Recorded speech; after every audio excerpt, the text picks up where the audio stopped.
Hello guys, welcome to the Election Future. Today we are going to evaluate the most risky places for you. We are going to take a look at the 2024 election map based on the latest polls in the all 50 states to see who is the favorite to win the election in November. We finally have enough post-debate polls between Trump and Harris to fill out a 2024 electoral map based on the latest polls in the 12 most competitive states. The vice president currently holds an advantage with 199 electoral votes among states that are likely to vote for her, while former President Trump has 149 electoral votes in states expected to favor him. Let's begin with Nevada and work our way east. According to the latest poll from Emerson College, Trump leads by less than a point, 48.4% to 47.7%, among 895 likely voters surveyed between September 15th and 18th. This narrow margin means that Nevada tilts in favor of Trump in the GOP on our map. An interesting fact I recently came across, which you might find fascinating, is that in every presidential election where the White House has changed parties, the incoming candidate flipped a state that their party hadn't won in the previous presidency. In this case, Nevada is the most likely state for Trump to continue that streak, as he won nearly every other battleground state in 2016, except for Minnesota, Virginia, and New Hampshire, which are more Democratic-leaning. Nevada did vote for Biden by over 2 points in 2020, but it has shifted 7 points to the right of the national average since 2012, when Obama carried it by 7 points. Additionally, Republican Joe Lombardo flipped the governor's office in the 2022 midterms, and the GOP received more votes than Democrats in Nevada's 4 U.S. House districts for the first time in decades. Given these factors, Nevada is truly a 50-50 race at this point, and I wouldn't be surprised if it goes either way. Speaking of 50-50 races, Arizona is another one. Another Emerson College poll conducted from September 15th to 18th, among around 850 likely voters, shows Trump leading Harris by the same margin, 0.7%.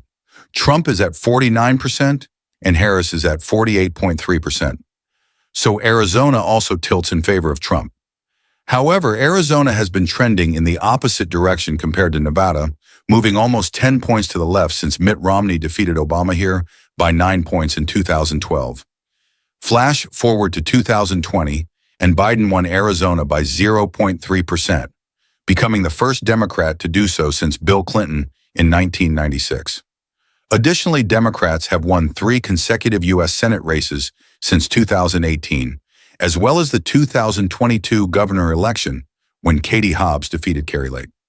Moving on to Texas, the latest poll from YouGov and the University of Texas shows Trump leading by 5 points over Harris, 49% to 44%, among 1,200 registered voters surveyed between August 23rd and 31st.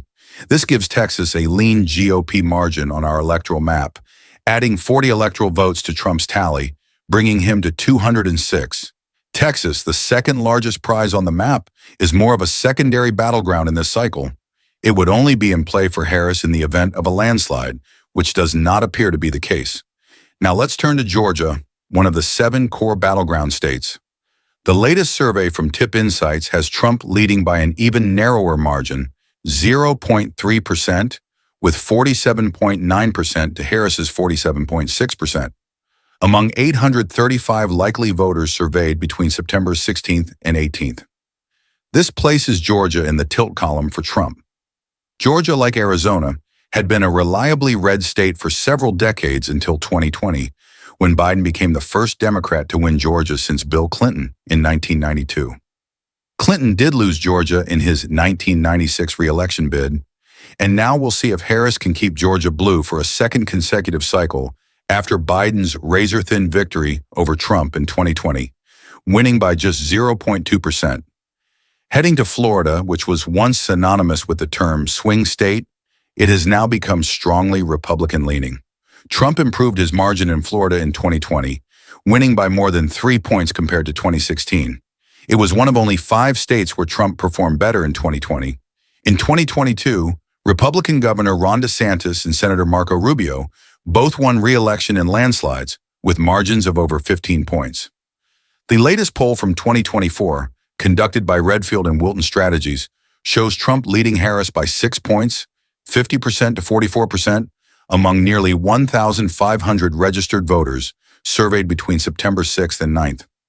This gives Florida a lean GOP margin on our map.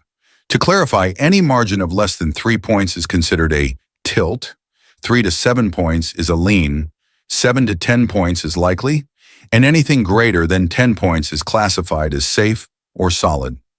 Taking a look at the updated Electoral College count, after Trump sweeps the first 5 states, he now leads with 252 electoral votes over Harris's 199. This leaves the former president just 18 electoral votes shy of becoming the president-elect, with very little room for error in the remaining battleground states. Let's start with North Carolina, which has 16 electoral votes. Over the last decade, the state has consistently leaned red.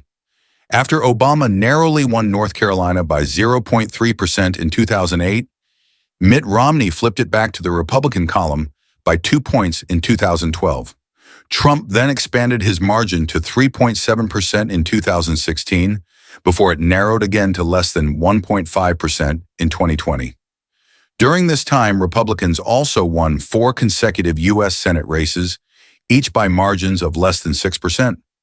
In 2024, the latest survey by Victory Insights shows Trump ahead by 4 points, with 48.5% to Harris's 44.9%, giving him a margin of 3.6%. This result is almost identical to his 2016 margin in the state.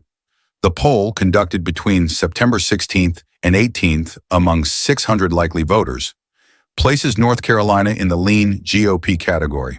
Trump is now just 2 electoral votes shy of 270, with 71 votes still in play across the remaining 6 states. Next up is Virginia, which will award 13 electoral votes this November.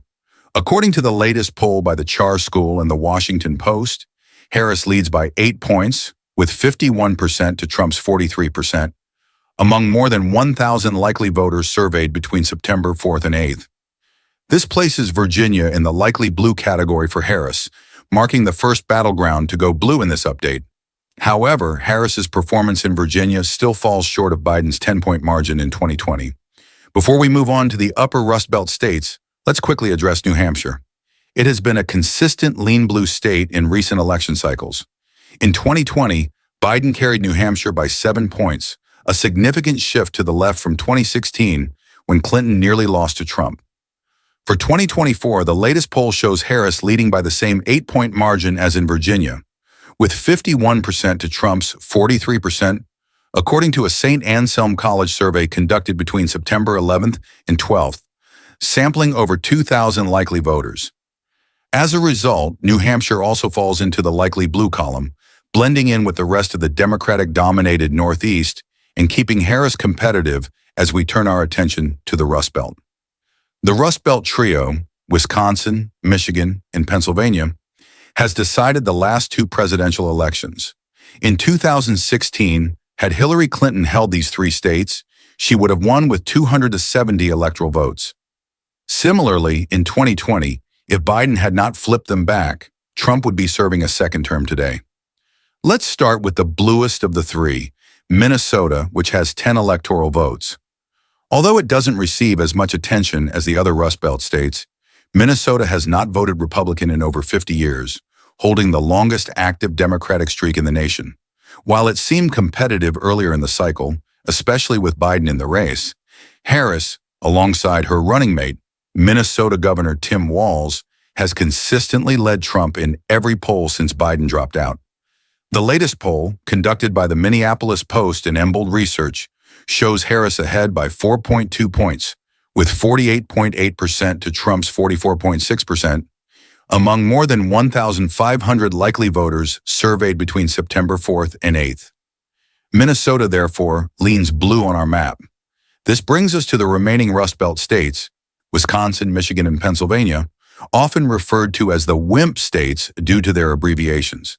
These states represent Harris's easiest path to 270 electoral votes. As it stands, Harris could lose each of the Sun Belt battlegrounds, Nevada, Arizona, Georgia, and North Carolina, and still win if she secures Wisconsin, Michigan, and Pennsylvania. Harris still has a path to the presidency through these 3 states alone. However, with that said, Trump only needs to win one of them. Any kind of split would most likely result in a second Trump term. Notably, Wisconsin, Michigan, and Pennsylvania have voted for the same candidate in every election since 1988, when Wisconsin went blue for Dukakis, while Michigan and Pennsylvania backed the elder Bush. As for trends coming into this cycle, Michigan is generally considered to be the bluest of the three, while Wisconsin is the reddest, with Pennsylvania somewhere in the middle. This is primarily due to how they voted in the last two elections. In 2020, Biden won Michigan by 2.8%, Pennsylvania by 1.2%, and Wisconsin by only 0.6%. In 2016, Trump flipped Michigan by 0.2%, won Pennsylvania by 0.72%, and Wisconsin by 0.76%. Demographically, Wisconsin is also the whitest and most rural of the three, both factors that favor Republicans. However, against Biden and now Harris, Trump has consistently performed the worst in Wisconsin. According to the latest poll from Marist College, Harris leads Trump by 1 point, with 50% to 49%, and just 1% of the nearly 1,200 likely voters are undecided. The poll, conducted between September 12th and 17th, was just released yesterday. This result aligns with most other surveys in Wisconsin, where Harris holds an average lead of 2 points based on 36 polls, a lead she has maintained since late July. On our map, Wisconsin tilts blue. Next in Michigan, the latest survey from Emerson College, conducted from September 15th to 18th, shows Harris leading by 1.4, with 48.7% to Trump's 47.3%, among 875 likely voters. Michigan is therefore another tilt blue state, meaning the entire election now comes down to Pennsylvania. Pennsylvania is the keystone state, both in name and in practice, and it is the most likely tipping point state for the election. In this scenario, Trump holds 268 electoral votes, while Harris has 251. Whoever wins the Pennsylvania wins the White House.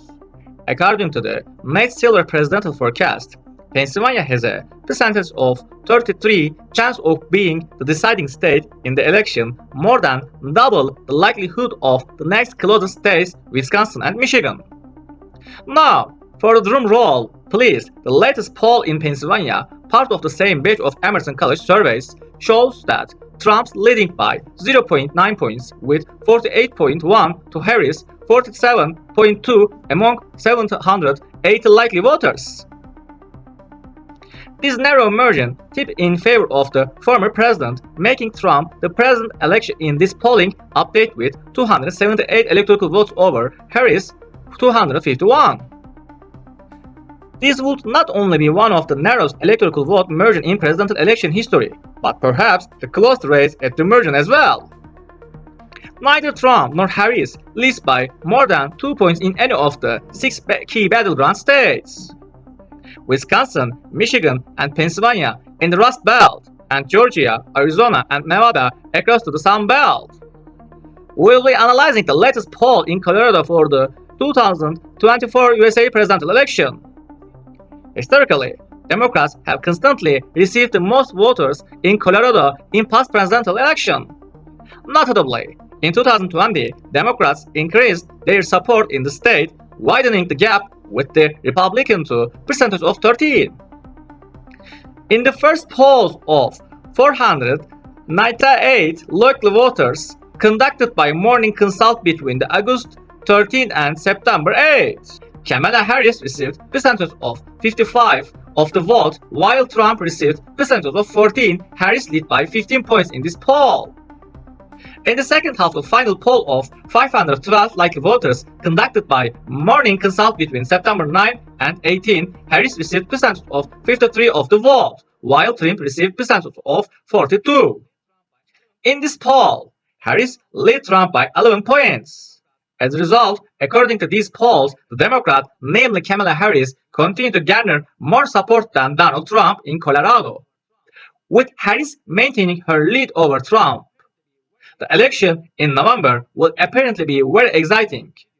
Don't forget to subscribe to my channel and like the video and turn on the notification bell. See you in next video. Thank you.